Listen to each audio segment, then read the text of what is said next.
Hello from Brussels.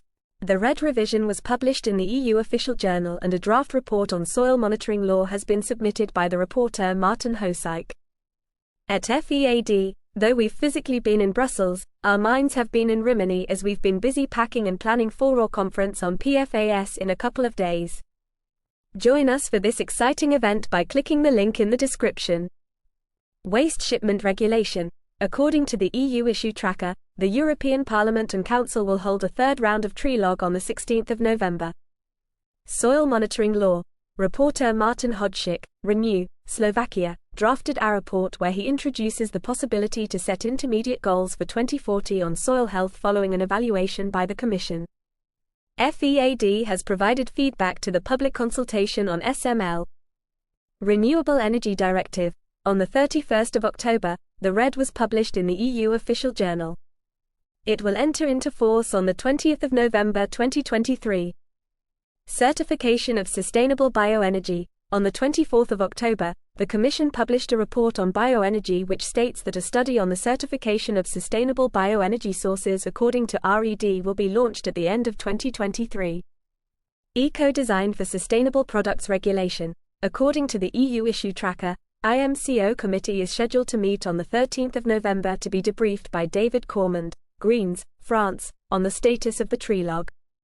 Chemical substances. On the 25th of October, REACH experts met to discuss PFHXA and the June restriction proposal by the Commission. PFHXA can be found in clothes, packaging, and carpets. ECHA CAIECAL crosscheck. ECHA has launched a consultation for CAIECAL members, also known as the competent authorities for REACH and CLP, and the European Commission to verify that their comments are sufficiently taken into account by ECHA.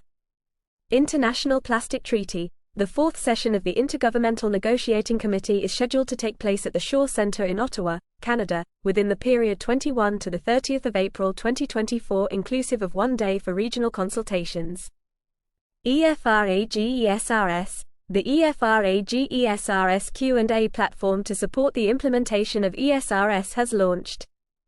European Green Bonds. The Council has adopted a regulation to create a European Green Bond standard.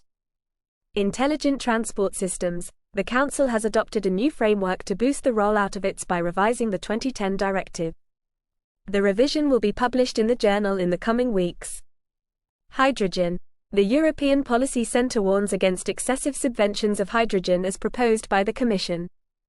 Methodology for the reporting of projected emissions of certain atmospheric pollutants.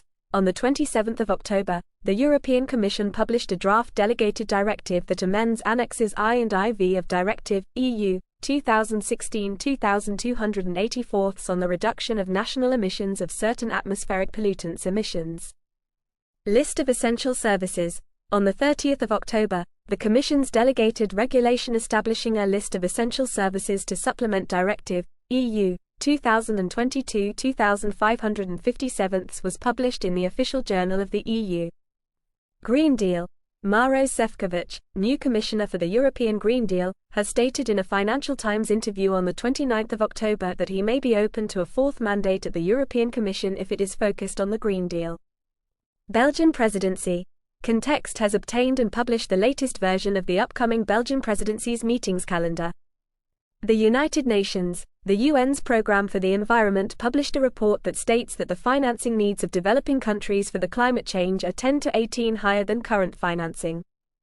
Thank you for joining us for another episode of FEAD's audio newsletter. We will see you next Monday.